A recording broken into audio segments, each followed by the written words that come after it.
आणि आता एक वेगळी बातमी। आपण बऱ्याचदा बातम्या ऐकल्यात की वधूवरांनी आधी मतदानाचा हक्क बजावला आणि लग्नाच्या बोहल्यावर चढले, तर कधी श्रमदान करून नवविवाहित जोडप्यानं जलसंवर्धनाचा संदेश दिला।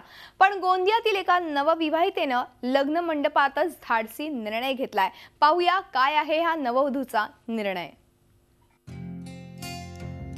गोंदिया जिल्ह्यातील करंजी गावातल्या ममताचं लग्न हे इतर 4 चौघांच्या लग्नासारखंच होतं।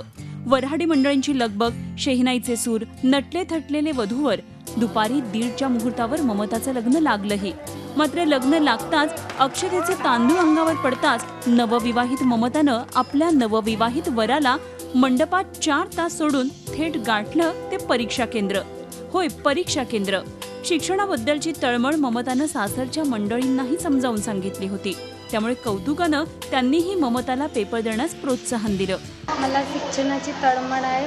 मी आपलं उज्ज्वल भविष्य गाठण्यासाठी सरळ लग्न मंडपातून परीक्षा केंद्रामध्ये पेपर द्यायला आले। आमगाव तालुक्यातल्या करंजीसारख्या एका छोट्याशा खेड्यात एसटी ही येत नाही, अशा गावात ममता राहते। BSc पर्यंतचं शिक्षण पूर्ण करण्यासाठी तिनं रोज 20 किलोमीटरचा प्रवास केलाय।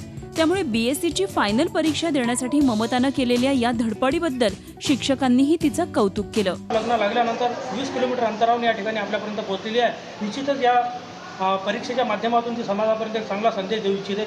आपण तिच्या उज्ज्वल भविष्याची कामना करतो आणि पुढे तिचं आयुष्य उज्ज्वल हो अशी महाजनच्या वतीने कामना व्यक्त करतो। अतिदुर्गम भागात शिक्षण घेणं हे खरोखरच कठीण आहे। मात्र उज्ज्वल भविष्यासाठी शिक्षणाशिवाय पर्याय नाही। त्यामुळे नववधू ममतानं लग्न मंडपातून थेट परीक्षा केंद्र गाठून शिक्षणाचं महत्त्वच पटवून दिलंय। शिक्षणासाठी ममताची ही धडपड सगळ्यांना प्रेरणा देणारी ठरली आहे। माधव चंदनकर सह bureau report, Zee media, Gondia. Zee 24 तास रहा एक पाऊल पुढे।